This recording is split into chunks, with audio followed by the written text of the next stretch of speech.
হরে কৃষ্ণ বন্ধুরা। তো আজকে একটা নতুন টপিক নিয়ে চলে এসেছি। জড়বাদী এই মায়ার বন্ধন থেকে আমরা কিভাবে মুক্তি পেতে পারি? একমাত্র মালা জপ।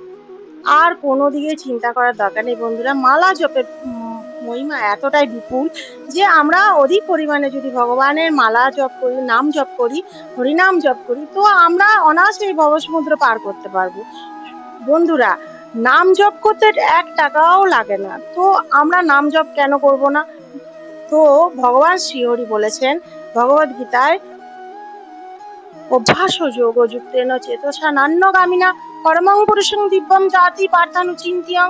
অভ্যাসের দ্বারা যে বিপদগামী না হয়ে আমাকে সর্বদা স্মরণ করে, হে পার্থ, আমি তাকে অনায়াসে এই ভবসমুদ্রে পার করি। তো মালা যে ভগবান যদি নিজে ভগবদ গীতা নিজে মুখ নিঃসৃত বাণী বলে গেছেন, তো আমরা মালা জপের নাম জপের পরিণামে আমরা অনেক কিছু পেয়ে থাকি, যে আমরা এই ভবসমুদ্র পার করতে পারবো। তো সকলে মিলে মালা জপ করুন, হরিনাম জপ করুন, এটা আমাদের উদ্ধার অনিবার্য। তো হরে কৃষ্ণ, আপনারা সকলে মিলে মালা জপ করুন, নাম জপ করুন।